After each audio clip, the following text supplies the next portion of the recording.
आज के हो थाहा छ? सन्डे भन्छ आज चाहिँ। सन्डे इज फन्डे है। कसले बनायो होला कि यो सन्डे?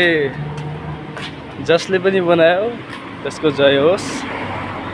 किन भन्नु न, आज चाहिँ बल्ल उठेको है।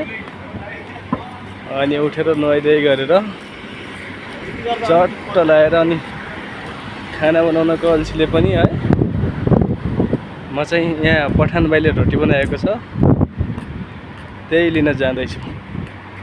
मस्त लगाएर त्यही खाने है। अब अहिले गएर म पठान भाइले रोटी बनाएको देखाउँछु हजुरहरूलाई।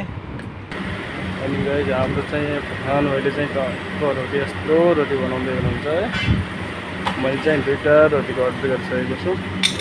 भाइ मेरो को 2 रोटी देऊ होला। अनि चाहिँ टक्क लाएर मैले चाहिँ दुईटा रोटी लिएर आएँ है। एउटा मेरो भतिज छ सुतिरहेको छ, टक्क उसको नाइट ड्युटी छ। उसले र मैले गएर अब चट्ट उसलाई उठाएर चट्ट खाने हो। तर गर्मी भन्ने कुरा त छ नि साथीहरू, यति गर्मी छ यो दुबईमा के भनौँ है।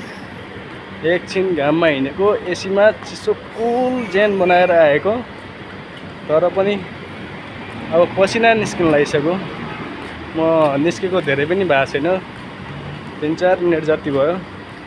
अब रुममा पुगुन्जेलसम्म पसिना आउँछ क्या। गर्मी पनि यस्तो छ साथीहरू। त्यही भएर म तपाईँहरूलाई चाहिँ गर्मी पनि महसुस कस्तो हुन्छ बताइरहेको छु।